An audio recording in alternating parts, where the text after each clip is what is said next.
ये जीवन की स्थिति तो वैसी ही है। किसी का इंतजार नहीं करता है।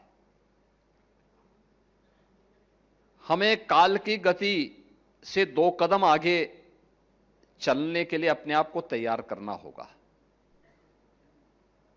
जो व्यक्ति, समाज या देश काल की उस गति को पहचान नहीं पाता है, वह काल की चपेट में स्वयं आ जाता है। क्योंकि काल की गति तो वही है जिसके बारे में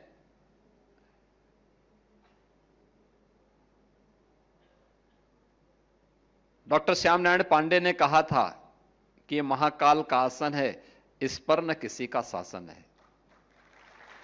यानी काल की गति पर किसी का शासन नहीं होता है। कोई ये मान करके चले कि मैं समय की गति को अवरुद्ध कर दूंगा, ये उसकी गलत फहमी होगी। हमें उससे 2 कदम आगे चलने के लिए अपने आप को तैयार करना पड़ेगा। अगर हम चलेंगे तो प्रगति करेंगे। अगर हम नहीं चल पा रहे हैं, हम अपने को केवल समय के अनुरूप लेके जा रहे हैं, तो फिर हमें यथास्थितिवादी के रूप में लोग मानेंगे। हम कब आए कब गए किसी को पता नहीं होगा। लेकिन अगर हमारे कारण संस्थान को नुकसान हो रहा है तो मान के चलिए कि आने वाली पीढ़ी कभी हमें माफ नहीं करने वाली है, कभी माफ नहीं करने वाली है। और इस मामले में आपके संस्थान ने अच्छी प्रगति इसलिए भी हासिल की है। आयुर्विज्ञान संस्थान 5 वर्ष में, डॉक्टर राम मनोहर लोहिया आयुर्विज्ञान संस्थान 5 वर्ष में प्रदेश के अंदर जो हमारे 3 टॉप के चिकित्सा संस्थान है, जिसमें केजीएमयू 110 वर्ष की अपनी आयु पूरी कर चुका है, तो स्वाभाविक रूप से वह तो आगे रहेगा ही रहेगा। एसजीपीजीआई वह भी कमोवेश 4 दशक पुराना है, लेकिन आप लोग 5 वर्ष में या 19 वर्ष में एक लंबी छलांग लगा करके प्रदेश के अंदर 25 करोड़ की आबादी में आपने नंबर 3 के स्थान के साथ तीसरे 3 टॉप के जो संस्थान है, टॉप 3 में हम अपने आप को स्थापित कर चुके हैं। ये दिखाती है कि हमारी दिशा सही है, हमारी लीडरशिप सही है, हम सही दिशा में आगे बढ़ रहे हैं।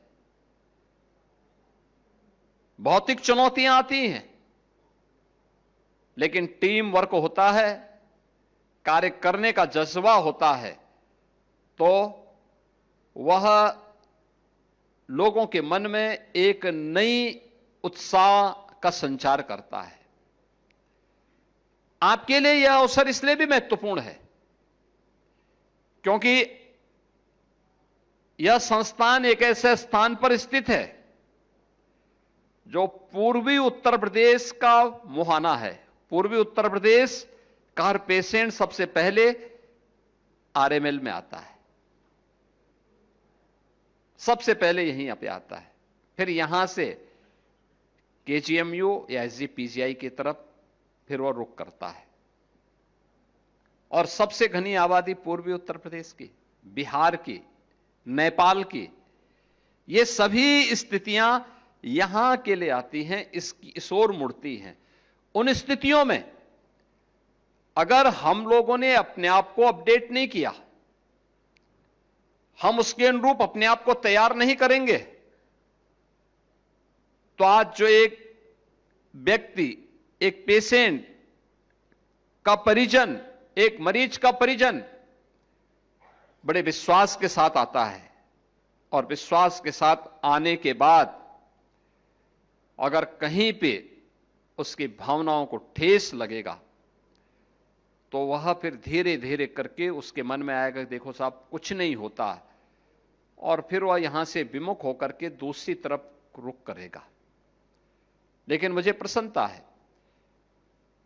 कि लखनऊ के इन 3 संस्थानों ने लगातार सम और विषम परिस्थितियों में कार्य करते हुए आज उत्तर प्रदेश के अंदर चिकित्सा स्वास्थ्य के लिए भी और चिकित्सा शिक्षा के लिए भी कुछ मानक तैयार किए हैं, मानक गढ़े हैं। मुझे याद है जब इस सदी की सबसे बड़ी महामारी कोरोना आया था, कोरोना के दौरान मैं देख रहा था, मुझे उस समय अक्सर इस बात को मैं अनुभव करता था कि उत्तर प्रदेश में प्रारंभिक रूप से हम लोग तैयार नहीं थे कोरोना जैसी महामारी को सामना करना पड़े, क्योंकि हमारी पीढ़ी ने पहली बार इस प्रकार की महामारी को देखा था।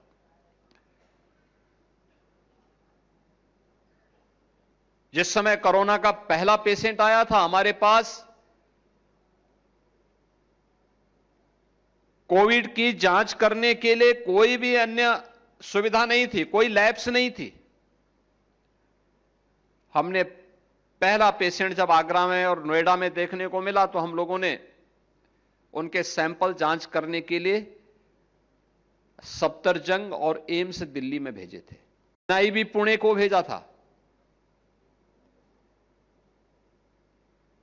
और धीरे धीरे करके हमने यहां विकसित करने प्रारंभ किए। पहले कम से कम यहां पे सैंपल कलेक्ट करके उनकी जांच करना प्रारंभ कर लें, फिर देखें यहां सुविधाएं क्या चाहिए।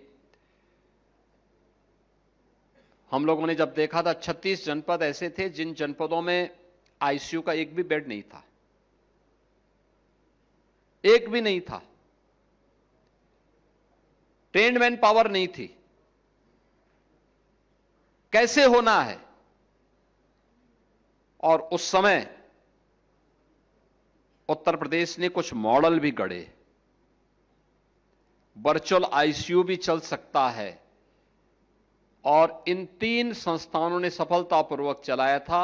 एसजीपीजीआई, केजीएमयू और आरएमएल ने, जो प्रदेश के सभी 75 जनपदों में वर्चुअल आईसीयू के माध्यम से मरीज को इसके बारे में वहां पर मरीज को बेहतर राहत देने, जो लोग वहां पर ट्रेन्ड मैन पावर हमने यहां से भेजा था,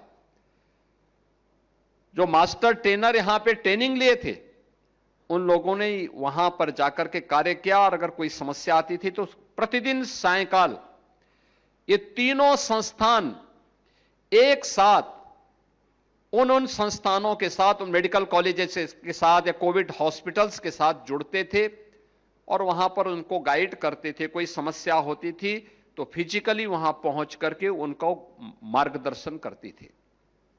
हमारा मॉडल सफलतापूर्वक आगे बढ़ा था।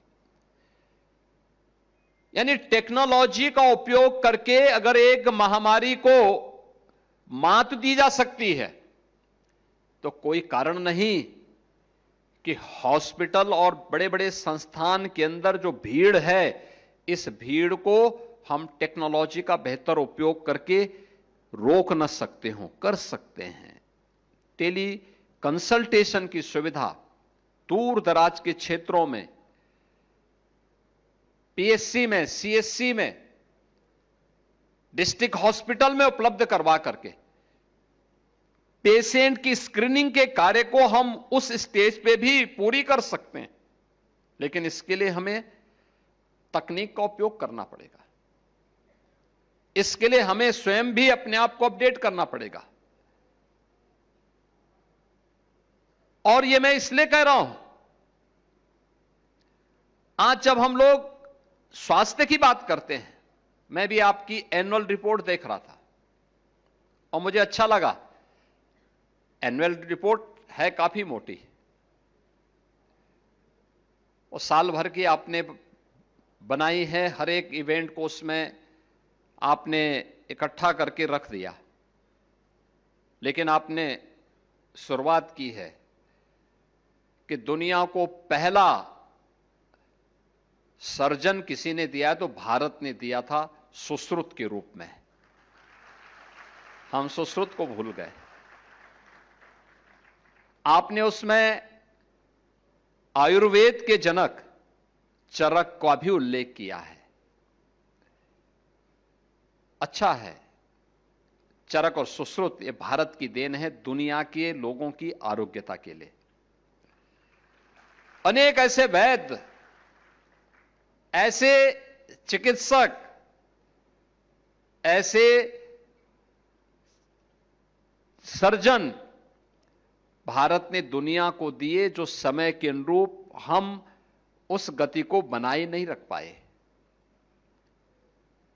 हमारे ही ज्ञान को और हमारी ही विरासत को लोगों ने अडॉप्ट करके आज हमको ही अपना पिछलग्गू बना दिया है।